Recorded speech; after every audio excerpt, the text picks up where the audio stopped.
But Dad left home when I was 3, and he didn't leave much to Ma and me, just a big old black ball that I could hardly roll. Now, I don't blame him that he run and hid, but the meanest thing that he ever did was before he left, he learned me how to bowl. Well, they must have thought that it was quite a joke, and it got a lot of laughs from lots of folks.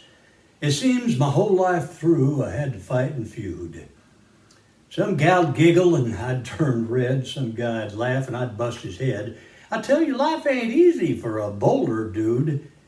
Well, I grew up quick and I grew up mean. My balls got fast and my wits got keen. I'd roam from town to town to hide my shame. But I made a vow to the moon and stars that I'd search the bowling alleys and all the skeet ball bars and find that mangy dog that learned me that game. It was Plano, Texas, about mid-May. Right around lunchtime, about midday. I thought I'd stop and have myself some coffee and a sweet roll. At a bowling alley where the old folks went, a place they called the Main Event, I found that mangy dog that learned me how to bowl. Oh, I knew that snake was my own sweet dad from a worn-out picture that my mother had had, and I knew that scar on his cheek and his evil eye.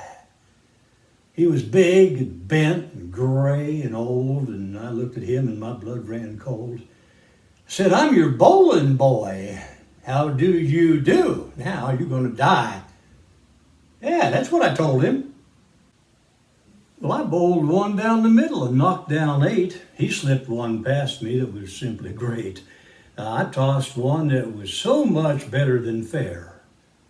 He threw one that anybody would like. Then I threw one out and got me a spare. He tossed a curveball and got himself a strike. I tell you, I bowled against tougher men, but I really can't remember when. He was stubborn as a mule and he grinned like a crocodile. I heard him laugh and then I heard him cuss. He headed for the men's room, but I got there first and he stood looking at me and then he started to smile. He said, "This world is rough, and if man's going to make it, he's got to be tough, and I knew I wouldn't be there to help you along. So I learned you to bowl, and then I said goodbye. I knew you'd have to get tough or die, and it's that learning to bowl that's gone and made you strong." He said, "Now you just bowled one hell of a game. You stomped me good, boy, frame by frame. And you could just kill me now, and I wouldn't blame you if you did. But you ought to thank me before I die for the gravel in your gut and the spit in your eye, 'cause I'm the son of a bitch that learned you to bowl, my.